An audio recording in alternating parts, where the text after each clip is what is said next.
Thomas Edward Lawrence, also known as Lawrence of Arabia, is my motorcycling icon. He was an old-school British adventurer whose legacy should be both an inspiration and a warning to motorcyclists today. Having made his reputation as a daredevil by leading the commando-style Arab revolt against the Turks in World War I, he spent the rest of his life running away from the very limelight that his actions attracted. Irritated at the apparent betrayal of his Arab allies by the post-war peacemakers, Lawrence delivered his two-fingered salute to the establishment by rejecting ennoblement and slipping into self-imposed obscurity.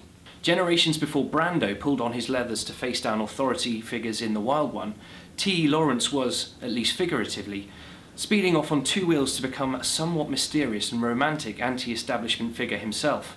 And whilst Brando is only playing a part, Lawrence was the real deal. He was a pioneering motorcycle hobbyist rather than a sportsman. His passion for two wheels is exactly the same as that which motivates riders today, simply to get out on the road and go for a ride. But Lawrence was also a bit of a speed freak, enthralled by the excitement of personal danger. For him, motorcycling at breakneck speeds was an escape from the boredom and confinement of his post-war existence. He derived huge satisfaction from the freedom that motorcycling offered. He was also perhaps the first motorcycling poet. In an account called The Road, he captures the exhilaration of riding along the deserted country roads of the day. You can almost feel the wind in your hair as he writes, "A skittish motorbike with a touch of blood in it is better than all the riding animals on earth."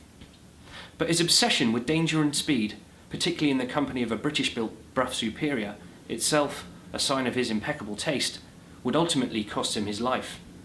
Police said that when Lawrence was involved in his fatal accident at Bovington in Dorset, he was riding around 100 miles per hour. He died of head injuries 6 days later on the 19th of May 1935. His death, it was said, could have been prevented if only he'd been wearing suitable protection. The resulting publicity began a huge increase in the use of crash helmets that today have saved the lives of countless riders.